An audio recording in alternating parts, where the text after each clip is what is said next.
Have you ever wondered how a single general could lead conquests across Europe and Asia, reshaping continents forever? Subutai Bahatur, not just a name, but the architect of the Mongol horde's most critical victories. Welcome to Obrixen. Today we embark on a journey through the life and campaigns of Subutai Bahatur, the legendary general of Genghis Khan. Get ready for a deep dive into history's greatest strategist, a commander whose shadow crossed the steppes, deserts, mountains, and the heart of Europe. And I'm Luna. We're tracing Subutai's story using chronicles from Mongolia, Persia, Armenia, Georgia, Russia, China, and the West. We'll analyze his childhood, rise to power, military innovations, leadership style, and the impact of his victories on world history. If Obrixen's research-driven storytelling inspires you, subscribe and hit the bell. Like and share to keep fact-first history alive. Let's begin in the steppes of Mongolia around 1176. Subutai, born into the Uryankai clan, grew up far from the circles of nobility and privilege. He was not a prince, not a khan, not even of a great house, but he was destined to change the world. According to Mongolian notes Tafcho, Subedain bagasa tsirginguhang mirgin sanagara alderson. His intelligence, curiosity, and loyalty caught the eye of Temujin, the future Genghis Khan. Subutai's childhood was marked by hardship, adaptation, and a relentless drive to learn. Mongolian chronicles tell us he started as a simple doorkeeper in Temujin's camp. Yet, his tactical acumen and courage soon earned him a place among the Khan's trusted warriors. Even in youth, Subutai was known for thinking several moves ahead, always analyzing, always observing. The Persian historian Rashid al-Din, in Jama at-Tawarikh, writes, "U der tadaruk va tertib lashkar ojube bud," meaning, he was a marvel in organizing and preparing the army. Persian sources call him Farmandehe Tizbin, the eagle-eyed commander. They emphasize his ability to plan campaigns with precision, foresee enemy moves, and coordinate logistics on a massive scale. The Armenian chronicle Istoria Armyan calls him Baterazmneri Anvicheli Varpet, the undisputed master of wars. Georgian annals refer to him as Strategist Didostati, Grandmaster of Strategy. Russian sources describe him as Veliki Polkovodets, Great Commander. Chinese records name him Subutai and detail his mastery of rapid maneuvers and tactical deception. Subutai's rise came through merit, not birth. He earned Temujin's trust by excelling in the art of reconnaissance, mastering the use of scouts, spies, and informants. Mongolian sources state, Tirbol beremtte, huletste, urgulj uninch jangjin bison. His loyalty and humility were legendary. Even after great victories, he credited his troops, not himself. Let's explore his earliest campaigns.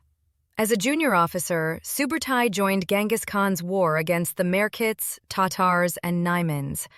He learned Mongol military doctrine, mobility, discipline, and communication. Subutai became a master of the feigned retreat, a tactic that would define his career. By the time Temujin was proclaimed Genghis Khan in 1206, Subutai was already a trusted commander. He participated in the conquest of the Western Shah dynasty, Tangut Kingdom, from 1207 to 1209.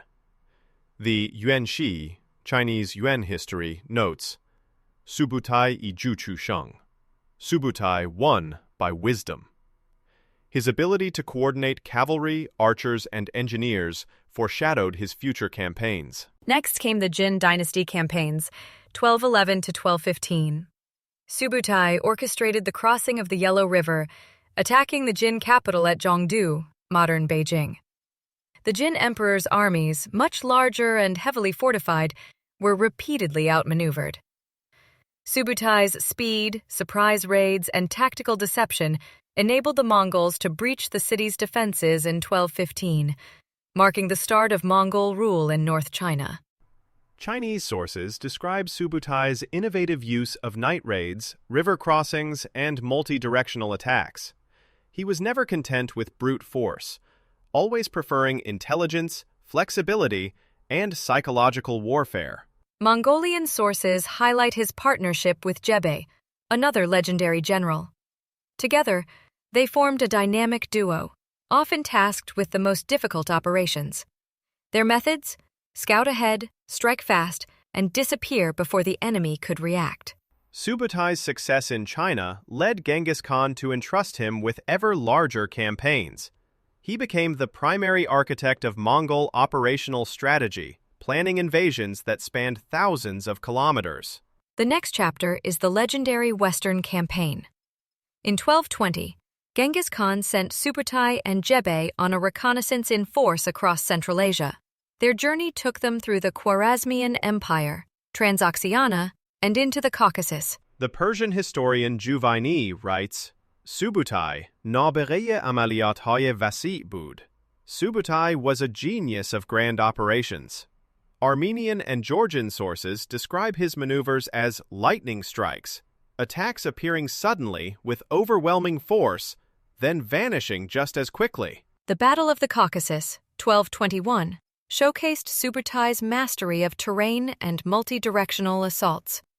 Mongol forces crushed the armies of Georgia and Armenia, using rapid communication, deception, and surprise. Georgian annals, Subutai iko mechiseburi molodnelobis ostati. Subutai was a master of lightning surprise. After the Caucasus, Subutai's army crossed into the Russian steppe. The Battle of Kalka River, May 31st, 1223, near modern Donetsk, Ukraine, is a case study in psychological warfare.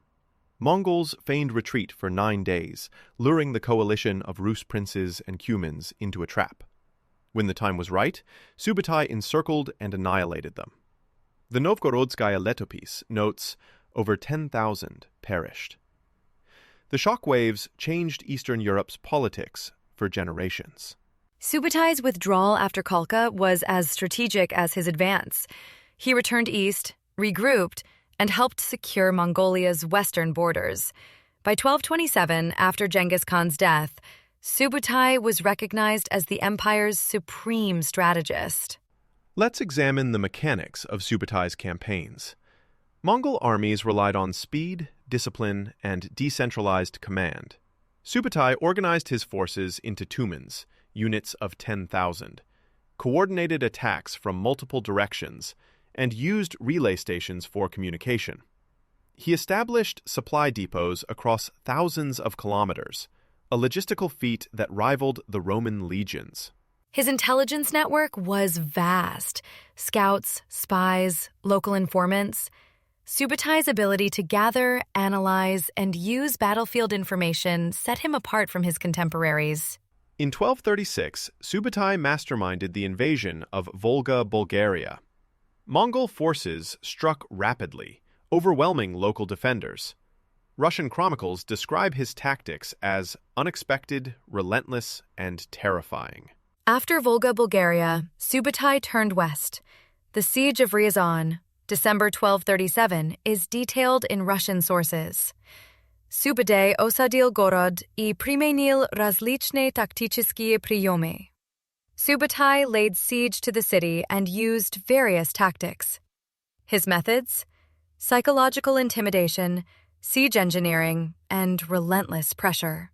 The fall of Ryazan opened the way for the Mongol conquest of Vladimir, Suzdal, and Moscow. Subutai's forces moved with precision, targeting strategic centers and cutting lines of resistance. In 1240, the Mongols besieged Kiev.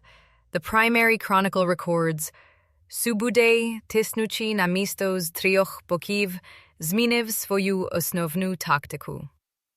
The city was destroyed, its population decimated. Subutai's flexibility in adapting siege tactics to urban defenses was crucial. European chroniclers called the Mongol advance the unstoppable tide. Subutai's reputation inspired both terror and awe. Spring 1241. Subutai coordinated the Mongol invasion of Central Europe. He split his armies, attacking Poland and Hungary simultaneously. At the Battle of Liegnitz, April 9, 1241, near Legnica, Poland, Mongol forces led by Baidar and Khadan faced a coalition of Polish, German, and Templar knights. Subutai's strategy? Use smoke signals, rapid cavalry flanking, and feigned retreats to envelop and destroy the European force. Legnicki Pole, where the battle took place, still commemorates the devastation. The loss at Liegnitz was catastrophic for European resistance against the Mongols. 2 days later, the Battle of Mohi unfolded near the Sajo River, Hungary. Subutai led the main Mongol force. At night, his troops constructed pontoon bridges, crossed the river, and attacked at dawn. King Bela IV's army, over 60,000 strong, was defeated by a far smaller Mongol force. Subutai's innovation? Simultaneous frontal and flanking attacks, combined with psychological warfare. The aftermath of Mohi was catastrophic for Hungary. The Mongols occupied the region, devastated the countryside, and forced King Bela IV into exile. Subutai planned an advance into Austria, reaching Vienna in the summer of 1241. News of Ogedei Khan's death forced a retreat, sparing Western Europe from further devastation. Subutai's campaign spanned more territory than Alexander, Caesar, or Napoleon, over 8,000 kilometers, from the Pacific coast to the heart of Europe. His operational art, multi-pronged invasions, feigned retreats, rapid communication, and adaptable tactics. He pioneered methods still studied by modern militaries. Subutai rarely relied on brute strength. His hallmark was deception, mobility, and the element of surprise. Mongol armies could travel up to 100 kilometers per day, unmatched until the age of railroads. His intelligence network was vast: messengers, scouts, and local informants. Plans incorporated weather, terrain, enemy psychology, and logistics. Subutai often staged mock retreats, baiting enemies into fatal ambushes. Subutai's relationships with other commanders were crucial. Jebe, his co-strategist in the Caucasus, Baidar and Khadan at Liegnitz, Batu Khan in Russia and Hungary. Subutai was the architect, directing operations, integrating intelligence, and setting objectives. His enemies? King Bela IV, Duke Henry II of Silesia, the Grand Prince of Kiev, Georgian and Armenian kings. Subutai's reputation was such that European chroniclers called him the scourge of Christendom. Rashid al-Din. His campaigns were models for generations. Armenian annals. His name was spoken with awe and fear. Richard Gabriel. Subutai's legacy is the foundation of modern operational art. Mongol sources. Terbol Zhangzhni Ukhan, Tisfer, Tushtai Baidlin Urgilgishe. He is the pinnacle of generalship, endurance, and determination. Compared to other legendary generals, Alexander's range was limited to the Middle East and India. Caesar's campaigns were mostly in Western Europe. Napoleon never matched Subutai's geographic span or simultaneous fronts. Hannibal Barca's tactics at Cannae are legendary, but Subutai used similar methods on a continental scale, at Khalkha, Liegnitz, Mohi. His ability to coordinate armies over thousands of kilometers set him apart. Subutai's legacy. Transformation of Eurasian warfare, birth of modern operational strategy, and a reputation enduring in both East and West. At that time, the King of Kings was Genghis Khan, and the General of Generals was Subutai Ba'atur. Thank you for listening to Obrixen. Subscribe, like, and join us next time for more fact-driven history. Stay curious, stay critical. This was Jasper and Luna. See you soon.